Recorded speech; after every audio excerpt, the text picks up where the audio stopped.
Мы приветствуем вас, дорогие друзья!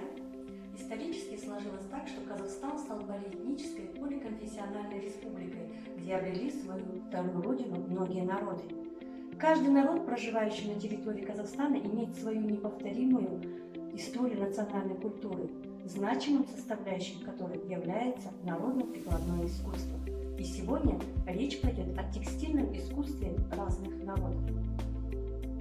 Ручное ткачество появилось в эпоху неолита. Издавна люди стремились украсить свое жилище, при этом защититься от холода тканными изделиями.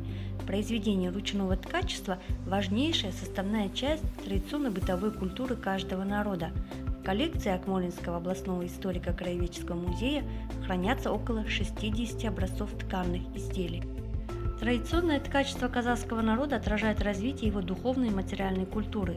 Практически каждая казахская семья в той или иной степени обеспечивала себя необходимыми предметами ткачества.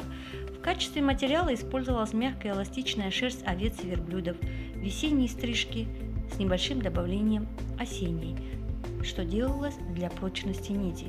Казахские тканые изделия разделяли на три группы – ворсовые, безворсовые и вещи, выполненные в смешанной технике.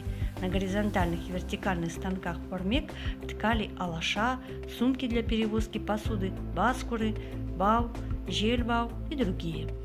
Перед вами терми алаша, безворсовый ковер, сотканный на ткацком станке ормек Жунусовой Кульзизат Балтабайқызы, 1930 года рождения. Большую часть жизни прожила в ауле Кишкениколь Уалиханского района. Ковер соткан из овечьей разноцветной пряжи, на ковре геометрические фигуры в виде ромба, узоров кошкармиюс, космиюс, сынармиюс. За всю жизнь мастерица соткала 40 терми, алаша 30 сырмаков и текеметов. Множество изделий, которые ткут казахские мастерицы, изготавливались всеми тюркоязычными народами, что указывает на единые корни среднеазиатского народно-прикладного искусства. Много общих черт можно обнаружить в орнаментации, в материалах, цвете, символах, названиях и в предметах искусства этих народов. В фондах хранится образец татарского прикладного искусства. Перед вами полотно из льна, сотканное в 1910-20-х годах прабабушкой ученого-археолога Усмановой Эммы Радиковной Суфией Хуснуллиной.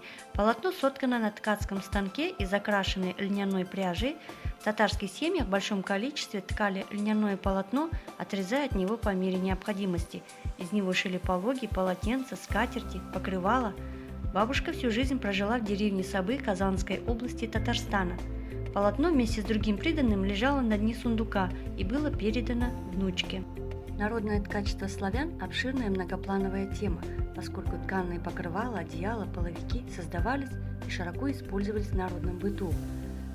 В домах коврами завешивали стены, устилали пол, использовали домотканные дорожки причудливых расцветок и узоров, дерюшки, тропинки, половики. Тканые изделия применяли как покрывало для сундуков, лавок и даже саней.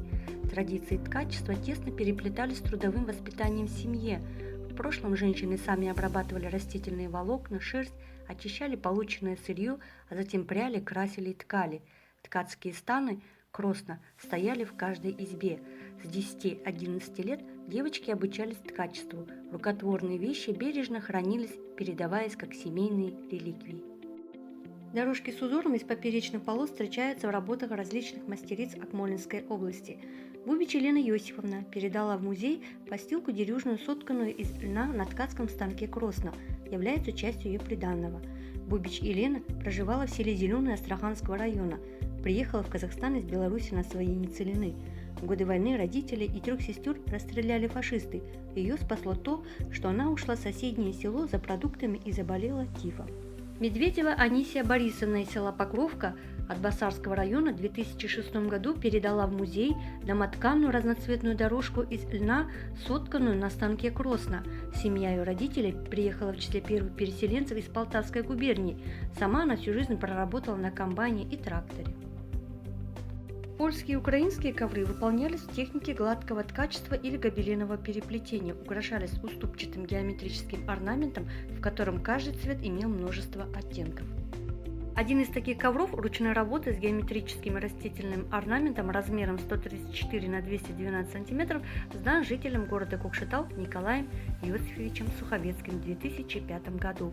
Ковер выполнен ручным способом на вертикальном ковроткацком станке. Николай Иосифович родился в 1954 году в селе Зеленый Гай Чкаловского района. В 1974 году переехал в город Кокшетау.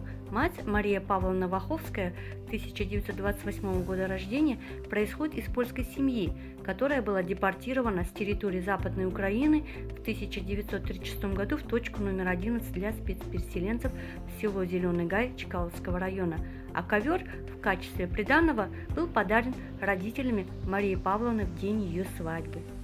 За каждым тканным изделием история и традиции разных этносов, судьбы которых связаны с нашим общим домом Казахстан. Сохранение культурного богатства нашей страны – это залог развития современного искусства, духовности общественного сознания, мира и согласия.